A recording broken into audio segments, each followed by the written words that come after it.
dostlar, qarindoshlarım, tutqun qulubni vatandoshlarım, behuda bo'lmas bukilgan qonlar, vatan uchun oqagan yoshlarim.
Aziz ve muhterem arkadaşlar.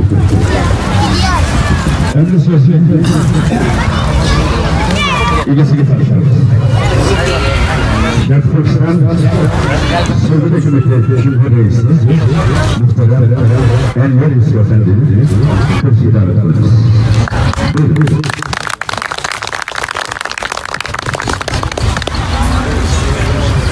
Tamam benim usta. Kapadım Allah'ım. Şimdi var mı ki?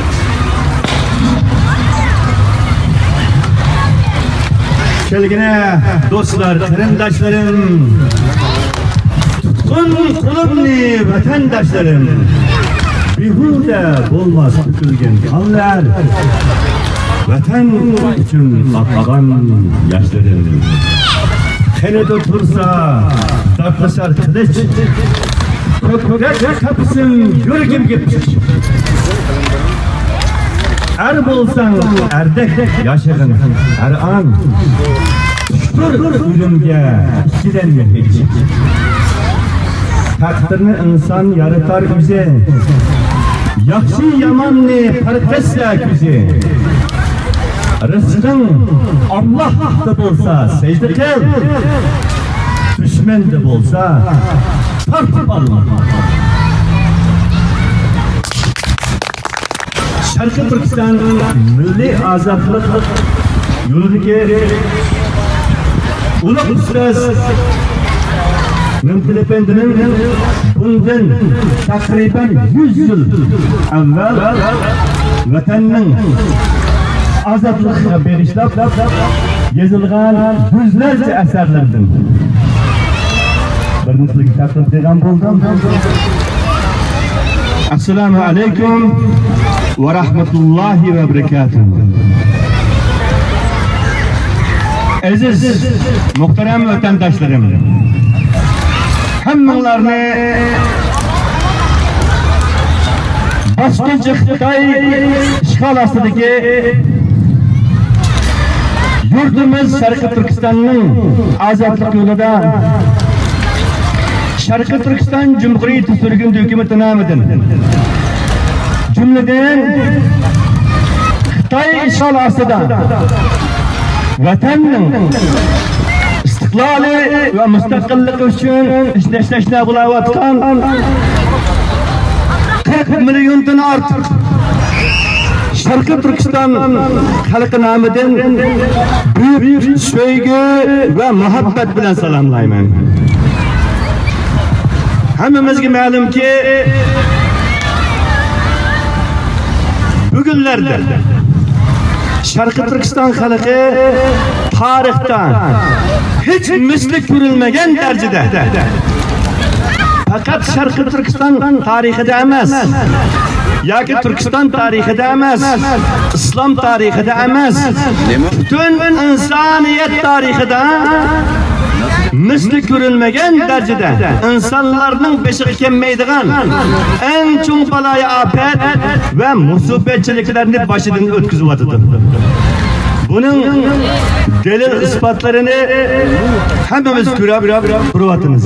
Bu haqda ya'ni ortiqcha bir narsa deyish meningcha zarur emas. Shu paytda bizning ya'ni bugun har birovlarni bu maydonda ya'ni islom olamining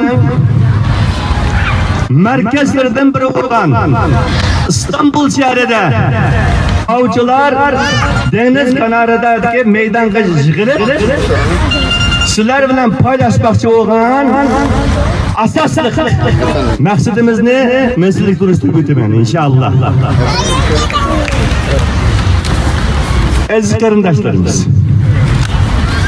bu biz ko'rayotgan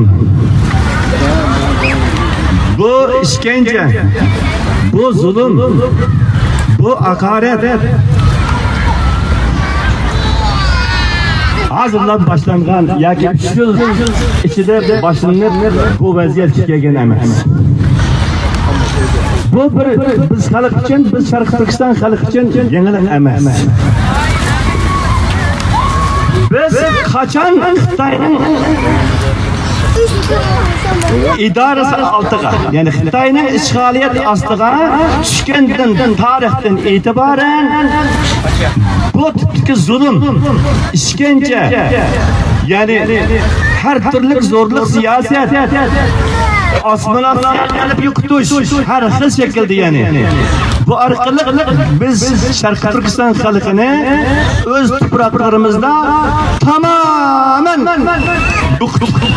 tarix sahnadan süpürüş orqali bu ana vatan och tuproqni tamamen Xitoyning ya'ni o'zining makoni qilib olishdan iborat. Xitoyning bu shum niyati burundan başlanıp bo'lgan gap. Zaten 100 yıl evvel 49-yıl yana kommunist Xitoy yurtimizni işgal qilgandan keyin emas, hatta ondan evvel milliyetçi Xitoy ya'ni Gomindan 1912-yili